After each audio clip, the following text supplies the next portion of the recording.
O povo brasileiro vive hoje momentos surpreendentes. Muito mais surpreendentes para os que militaram a vida inteirinha, ou boa parte da vida, num período que varia entre os regimes de exceção e os momentos de uma dita democracia, que, na verdade, eram de liberdades escassas e que o povo não tinha a participação que deveria ter e nunca teve, pelo menos nos últimos 60 anos. Então, esse momento que o país vive agora é um momento surpreendente e um momento muito promissor. Essa juventude tomar as ruas num movimento espontâneo, sem instituições orientando, é um componente na vida política brasileira excepcional. Isso demonstra que o país tem uma potencialidade e o seu povo muito acima daquilo que nós vínhamos vivendo até então. As instituições, ou seja, até as entidades da sociedade civil, ficaram, nesse momento, à margem das grandes aglomerações públicas que se formaram. Essas aglomerações foram mobilizadas por si mesmo numa demonstração de competência das pessoas, do comportamento sério, a conduta que se restringiu ao que deveria ser feito mesmo. Então, essa população na rua abre uma perspectiva para a política brasileira fantástica. Os efeitos já surgem não só na percepção das pessoas, na vontade das pessoas também de fazer parte, como numa compreensão do papel do povo brasileiro num processo desse.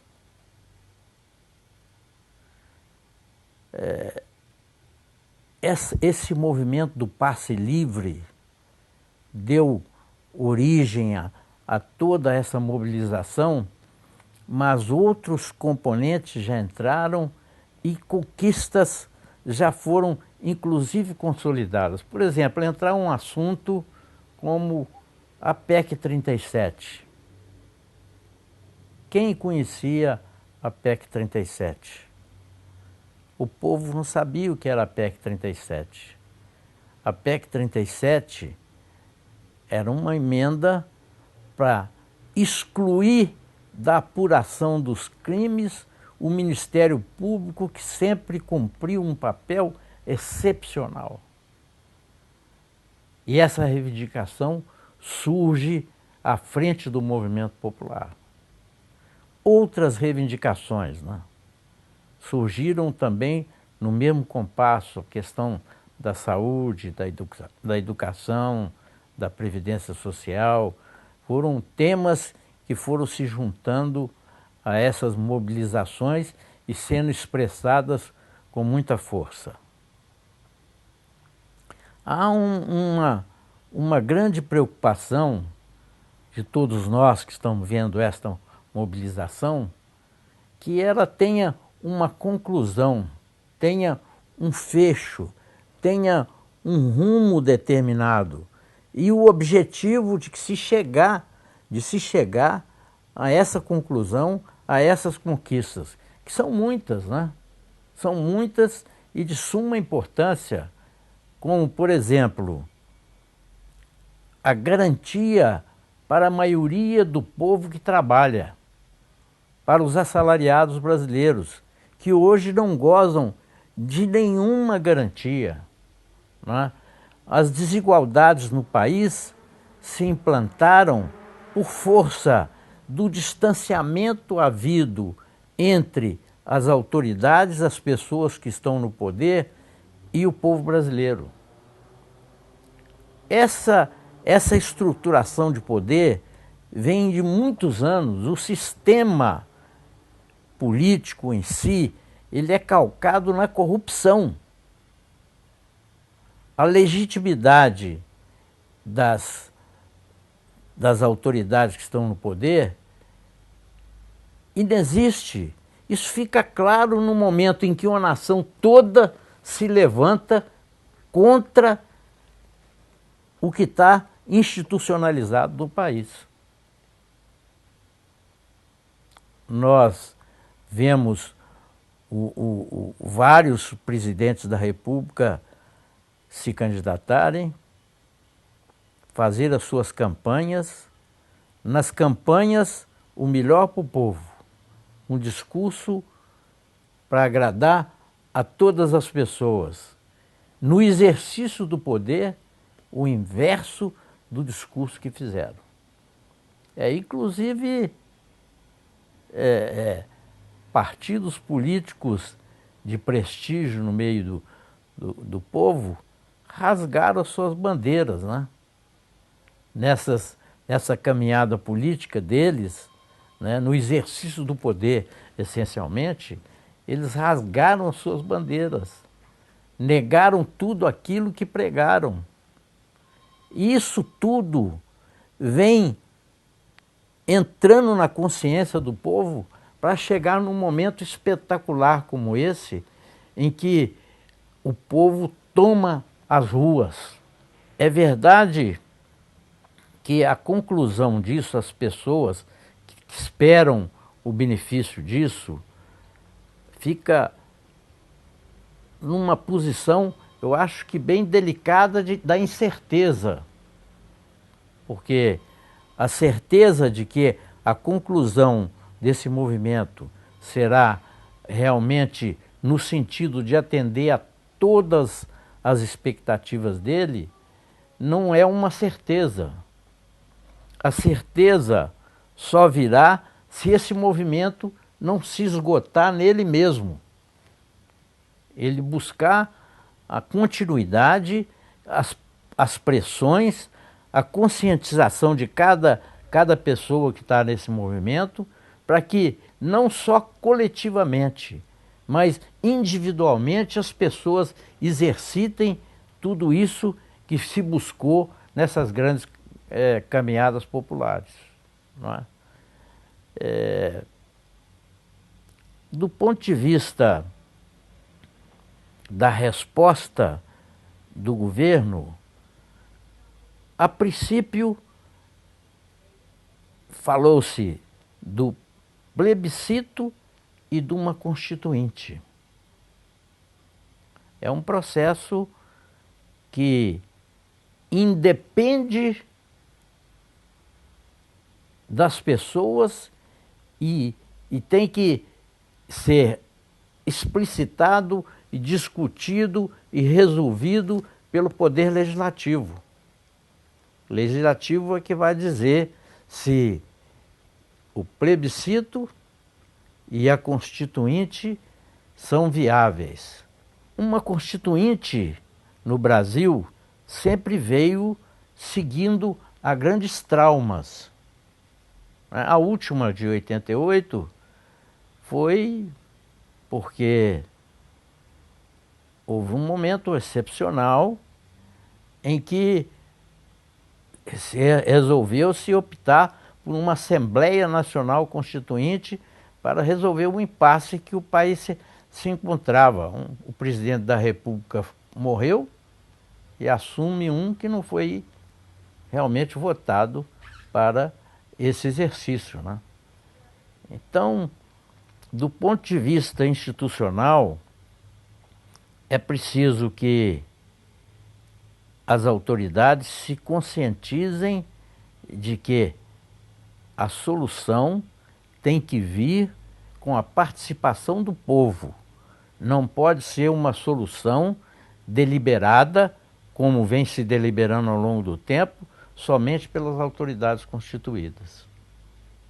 Então, eu vejo este momento como a possibilidade de surgir novas organizações, surgir novas mobilizações do nosso povo e que tudo se dirija no sentido de que essas reivindicações todas não se percam ao longo do caminho.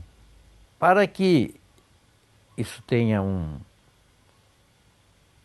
um efeito concreto e efetivo ao longo do tempo, né, haveria de ser aberto um caminho de consulta popular, que pode ser a plebiscitária, mas o plebiscito ele não pode ser um plebiscito estreito, um plebiscito que venha com carta marcada, como discutir dois assuntos, como o noticiário do jornal deu, que seria discutir o sistema financeiro e o sistema eleitoral.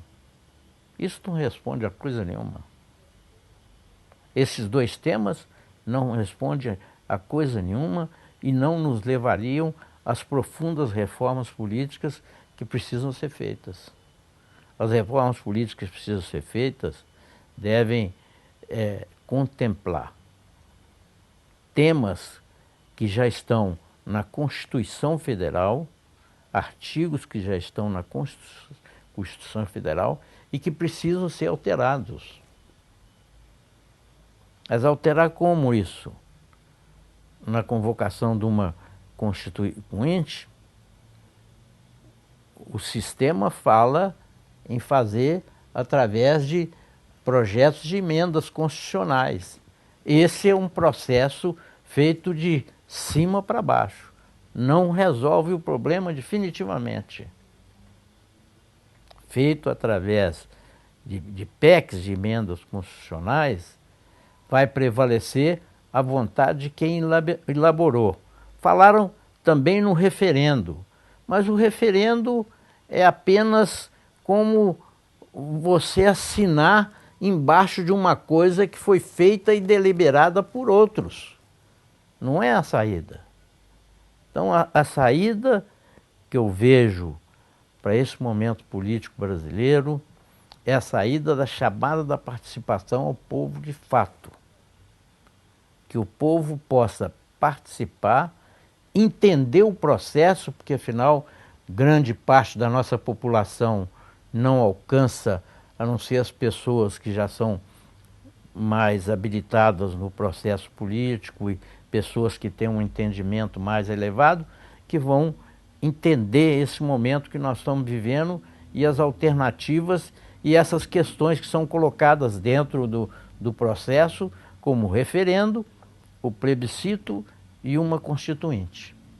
Essa questão tem que ser bem esclarecida para o povo brasileiro.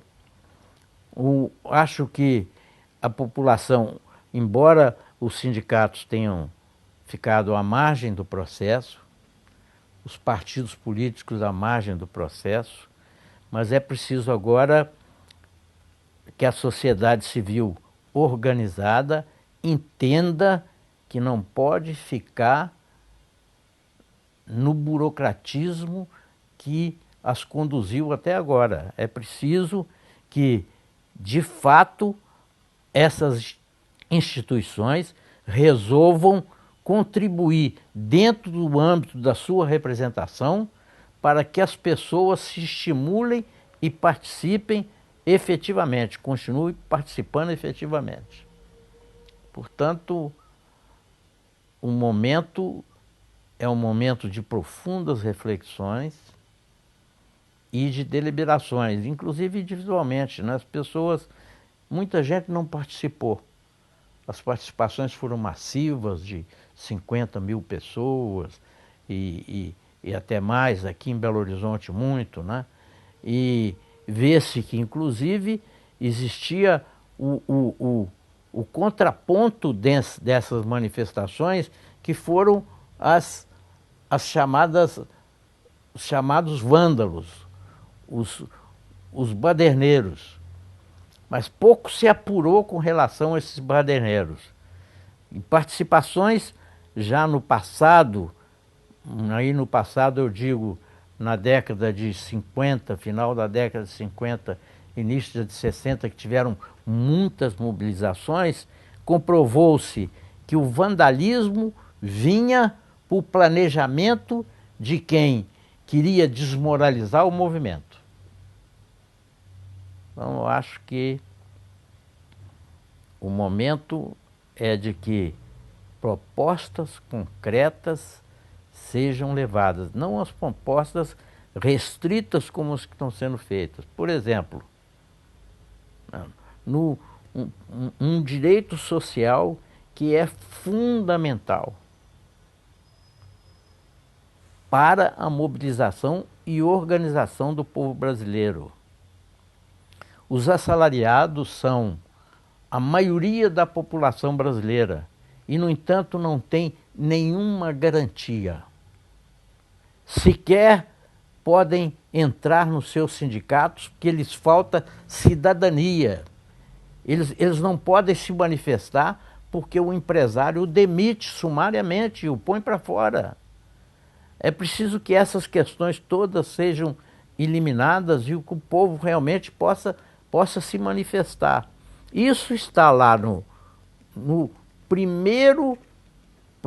artigo 7º da Constituição, no primeiro inciso, é a proteção do indivíduo que trabalha e o fato dele não poder ser despedido sumariamente. São matérias políticas de uma grandeza extrema, né? Outras questões que eu acho que são fundamentais, por exemplo, o exercício do parlamentar. O parlamentar, numa visão objetiva, eu acho, ele só poderá ser parlamentar. Nada mais além de parlamentar. E no exercício do mandato, o parlamentar, ele trabalha uma das questões fundamentais para o país, que é o orçamento geral da União. O parlamentar não pode trabalhar no sentido de ele ter emendas ao orçamento que lhe depois destinem verba para que ele possa aplicar nas suas bases eleitorais para ganhar voto. Isso é uma coisa absurda que não pode acontecer. E outra coisa, o parlamentar, ele não pode aleatoriamente, a revelia do consentimento de quem o elegeu, afastar-se do cargo parlamentar para ser um ministro de Estado. Ele não foi eleito para ser um ministro de Estado. O parlamentar, ele tem que ser exclusivamente parlamentar. Então esse é um ponto que eu acho vital. Outras questões da mesma grandeza existem e que teriam que ser colocadas, né? Por exemplo, medida provisória. Medida provisória é uma excrescência. É uma sobreposição do poder executivo sobre o poder legislativo. E para se consolidar essas medidas provisórias, correm todas as vantagens que os deputados exigem do executivo. São matérias assim que realmente estão no âmbito de conhecimento de poucas pessoas. Como levar para uma massa que se mobilizou um conteúdo político acima apenas de um passe livre, não é? Esse seria um grande caminho a ser percorrido e que as pessoas tivessem consciência de coisas de uma grandeza que não poderia ficar desconhecida nem esquecida de um processo de profundas mudanças no país.